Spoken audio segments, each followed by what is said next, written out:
అంటే ప్రపంచంలో ఎక్కడైనా తీసుకోండి, ఏ సిటీ అయినా ఎక్కడైతే వాటర్ ఉండిందో అక్కడైనా. ఈరోజు చెన్నై తీసుకుంటే చెన్నై ఎక్కడైంది? ఆ సముద్రం పక్కనైంది. కలకట్ట ఎక్కడైంది? అక్కడైంది. ఇక్కడ సీ పక్కనే. ఈరోజు కొచ్చిన్ తీసుకోండి, అక్కడైంది. అంతేందుకు సింగపూర్ తీసుకోండి, సింగపూర్ ఎక్కడైంది? నది పక్కనే. సింగపూర్ ఒక ఫిషర్మెన్ విలేజ్ 67 సంవత్సరాల క్రితం ఒక ఫిషర్మెన్ విలేజ్. కాబట్టి వాటరు ఆ రోజు ముఖ్యమంత్రి గారు కూడా చాలా క్లియర్గా, శ్రీకృష్ణ కమిటీ కూడా రిపోర్ట్లో చూడండి, ఒక పేజీలో ఇండెక్స్ ఇచ్చారు. శ్రీకృష్ణ కమిటీ ఒక పేజీలో ఇండెక్స్ ఇచ్చింది. ఆ ఇండెక్స్లో వాటరు, రైల్వే, నేషనల్ రోడ్డు మార్గము ఇవన్నీ తీసుకుంటే హై ప్రయారిటీ ఇండెక్స్ ఇక్కడికే ఇచ్చారు. హై ప్రయారిటీ ఎక్కడ ఇచ్చారంటే అమరావతికే ఇచ్చారు. శ్రీకృష్ణ కమిటీ రిపోర్ట్లో ఆయన రకరకాలుగా రాశాడు, రకరకాల ప్లేస్ అన్నీ సజెస్ట్ చేస్తూ తర్వాత ఒక ఇండెక్స్ ఇచ్చాడు.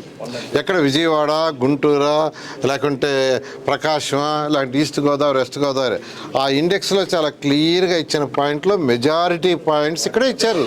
మీరంతా స్టడీ చేయాలి. పైన ఏదో మైండ్ నెగటివ్ పెట్టుకొని నెగటివ్ మైండ్తో మాట్లాడటం కాదండి. తరోగా స్టడీ చేయండి, పిన్ పాయింట్గా మాట్లాడండి.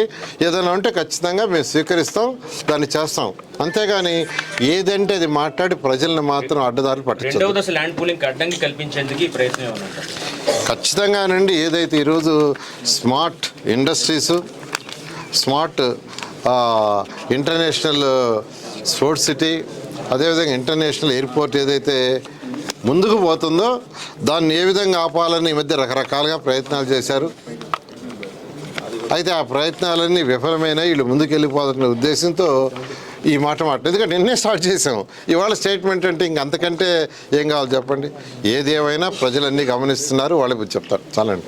అంటే ఈ చట్టబద్ధ విషయంలో కూడా గౌరవైన ముఖ్యమంత్రి గారు స్వయాన ప్రైమ్ మినిస్టర్ గారిని అడిగారు. స్వయాన అమరావతిలో ఫంక్షన్ జరిగినప్పుడు వర్క్స్ రీస్టార్ట్ చేసే రోజు డయాస్ మీదే యాక్చువల్గా ఇచ్చారు. మొన్న ఫైనాన్స్ మినిస్టర్ గారు, సెంట్రల్ ఫైనాన్స్ మినిస్టర్ గారు వస్తే వారికి ఇచ్చారు.